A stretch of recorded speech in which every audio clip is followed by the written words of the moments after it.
আসলে গতকালকে আমাদের দলের পক্ষ থেকে আমাদের ভারপ্রাপ্ত চেয়ারম্যান এবং স্ট্যান্ডিং কমিটির বৈঠক করে যেই লিস্ট মনোনয়ন ঘোষণা করেছে সারা বাংলাদেশে, এটাকে ইউনিক ঘটনা এবং আমি মনে করি যোগ্যতমদেরকে দল থেকে সিলেক্ট করা হয়েছে এবং আমি যাদেরকে ঘোষণা করা হয়েছে তাদেরকে অভিনন্দন জানাই আমার ব্যক্তিগত পক্ষ থেকে।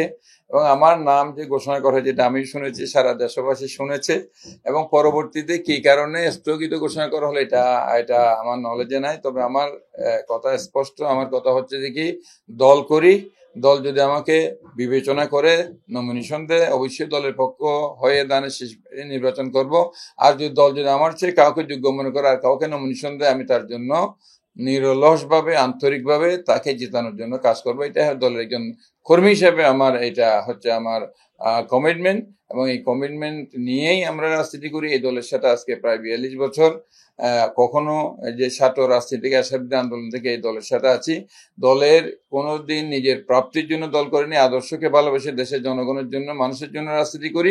কাজেই মন্ত্রী এমপি নমিনেশন এটা আমার কাছে মুখ্য বিষয় না, আমার কাছে মুখ্য বিষয় হচ্ছে রাজনীতিটা, মানুষ, এই মানুষের জন্য কাজ করে দেবে। এবং আমি দৃঢ়ভাবে বিশ্বাস করি স্থগিত হলেও এটা ফাইনালি ইনশাল্লাহ সেই স্থগিতাদেশ প্রত্যাহার হবে এবং আমি জনগণের কাছে দানের শীষ নিয়ে ইনশাল্লাহ জনগণের ম্যান্ডেটের জন্য যাব এবং জনগণের কাছে ইতিমধ্যে যে সাড়া আমি পেয়েছি আপনারা জানেন। ইতিমধ্যে আমি 2 বার চট্টগ্রাম 8, বোয়ালখালী, চান্দগাঁও 5 বায়েজিদ আংশিক আসন থেকে ওই ফেসিস্ট আমলে 2 বার নির্বাচন করেছি এবং সেই নির্বাচনেও আমি প্রতিকূলতার মধ্যে আমি জনগণের যে সাড়া আমি পেয়েছিলাম, জনগণের যে ভোট আমি পেয়েছিলাম সেটা আমার জন্য খুবই আশাব্যঞ্জক।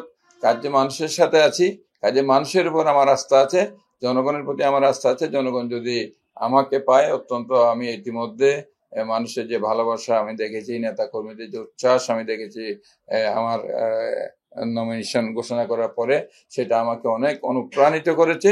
তবে শেষ কথা হচ্ছে এমপি অথবা মন্ত্রী অথবা পদ আমার জন্য শেষ কথা না, দলের একজন নিবেদিত প্রাণ কর্মী হিসেবে দলের সাথে আছি। আমি তো 2 বার 8 ইলেকশন করেছিলাম এবং স্বাভাবিকভাবে আমি মনে করেছিলাম দল আমাকে 8 থেকে মনোনয়ন দিবে এবং সেভাবে আমি কাজ করছিলাম। কিন্তু এর মধ্যে আমাকে আমাদের দলের হাইকমান্ডের পক্ষ থেকে বলা হয়েছে চট্টগ্রাম 9 আসন থেকে আমাকে ইলেকশন করতে হবে।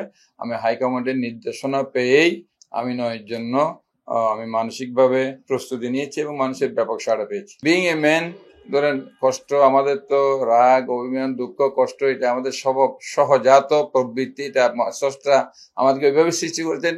আমার মনের ভিতরে যতই দুঃখ বেদনা থাক না কেন সেটা মাঠে কোনোদিন প্রতিফলিত হবে না এবং মাঠের নেতাকর্মীরাও আমি মনে করি আজকে দীর্ঘদিন আন্দোলন সংগ্রাম করে বাংলাদেশ জাতীয়তাবাদী দলের নেতাকর্মীরা এমন একটা মানে অবস্থানে এসেছে যে এখন দলের সিদ্ধান্তই চূড়ান্ত সিদ্ধান্ত হিসেবে দলের সকল নেতাকর্মী মেনে নিবে এবং এটাই একটা রাজনৈতিক দল কখন আদর্শিকভাবে শক্তিশালী হয়, কখন মানুষের কাছে গ্রহণযোগ্যতা পায়, যখন দলের নেতা কর্মীদের কমিটমেন্ট ঠিক থাকে। এখন আমি মনে করি বাংলাদেশ জাতীয়তাবাদী দল ওতে সৃষ্টি লগ্ন থেকে আজ পর্যন্ত বর্তমানে যে সময় এসে দাঁড়িয়েছে, যেই এই যে নির্যাতন, জুলুম, এই যে হত্যা, গুম, এগুলা স্বীকার করে আজকে যে পর্যায়ে এসেছে বাংলাদেশ জাতীয় দলের নেতা কর্মীরা আজকে এক একজন খাঁটি সোনায় পরিণত হয়েছে এবং জাতীয় নেতা কর্মীরা যে কোনো চ্যালেঞ্জ মোকাবেলায় এখন প্রস্তুত আছে। কাজেই কে নমিনেশন পেল বা কে পেল না এটা আজকের কর্মীদের কাছে খুব বেশি বিবেচ্য বিষয় বলে আমি মনে করি না, কারণ দলের যে সিদ্ধান্ত সেই সিদ্ধান্তের প্রতি সবাই কমিটেড থাকবে এবং বাংলাদেশ জাতীয় দলের প্রতি মানুষের আবেগ এবং ভালোবাসা, কাজে দল যাকে প্রার্থী ঘোষণা করে তার জন্য সবাই ঐক্যবদ্ধ থাকবে। আমাদের প্রার্থীতার মধ্যে আরো কয়েকজন আছে অবশ্যই যোগ্যতম, এরাও দলের জন্য পরিশ্রম করেছে, কষ্ট করেছে। কারো অবদানকে ছোট করে কেউ বড় হওয়া যায় না।